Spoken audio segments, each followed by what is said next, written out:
Magandang araw! Halina at pag-aralan natin ang kahalagahan ng katangiang heograpikal sa pag-unlad ng bansa.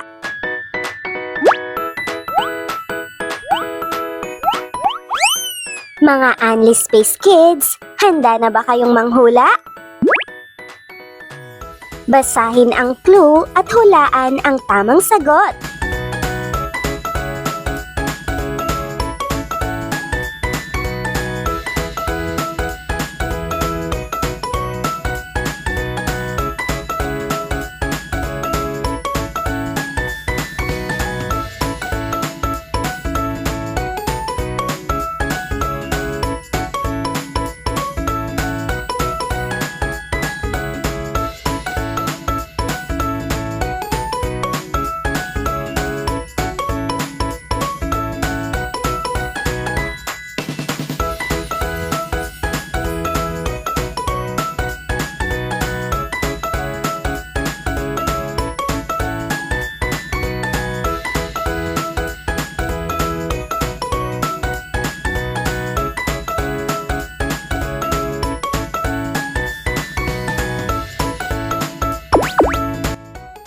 Ano ang binubuo ng heograpiyang pantao ng Pilipinas?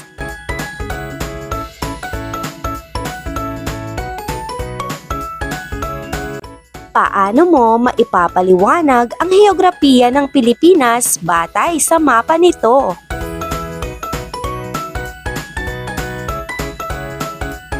Alamin natin ang kahalagahan ng katangiang heograpikal sa pag-unlad ng bansa. Ano ang heograpiya? Ito ay pag-aaral ng katangiang pisikal ng lugar tulad ng lokasyon, hugis, sukat, lawak, klima, anyong lupa, anyong tubig at iba pang pinagkukunang yaman. Ano ang kahalagahan ng heograpiyang panlokasyon ng Pilipinas? Ang lokasyon ng Pilipinas ay maganda at estratehikong daanan ng mga sasakyang pandagat at panghimpapawid, kaya't naging sentro ito ng kalakalan sa Pasipiko at Asya. Sa larangan ng una, komunikasyon. Madaling makipag-ugnayan sa iba't ibang bansa. Ikalawa, transportasyon.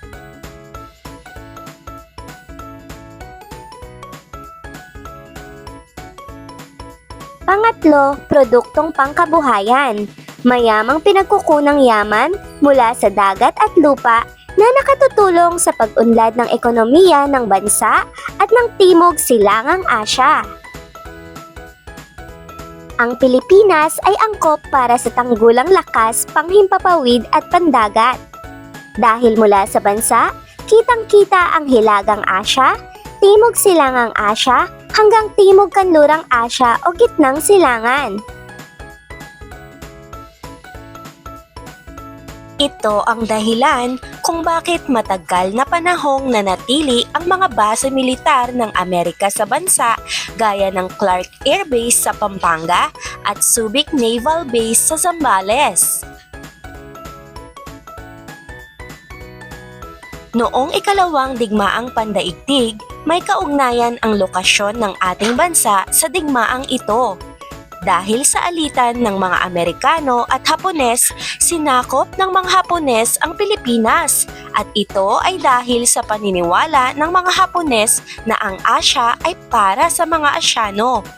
Ang Japan ay nasa Asya, samantalang ang Amerika ay bansang kanluranin. Bago pa man dumating ang mga dayuhan, nadiskubre na ang kagandahan ng Pilipinas. Ang ating mga ninuno ay aktibo sa pakikipag-ugnayan sa mga karatig bansa tulad ng China, Japan, India at Saudi Arabia.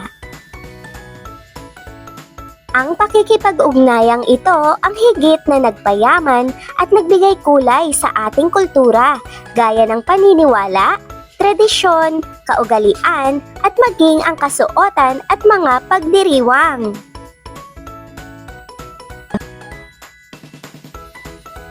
Sa kasalukuyan, ang ating pinakamahalagang rutang pangkalakalan ay ang mga daungan ng barko para sa ating kalakalan sa Pasipiko patungo sa mga bansa sa Timog Silangan.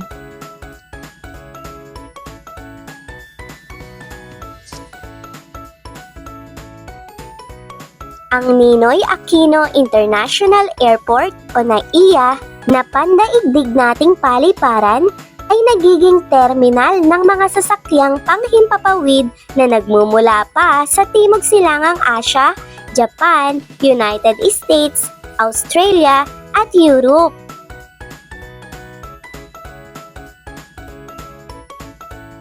Mga bata, sagutin natin ang pagtataya. Panuto, lagyan ng check kung ang pahayag ay tama at X naman kung ito ay mali. Isulat ang sagot sa sagutang papel. Gawin ito sa loob ng 10 minuto.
Ngayon naman, basahin ang mga pahayag at sagutan. Gamitin ang gabay na kahon at letra sa ibaba.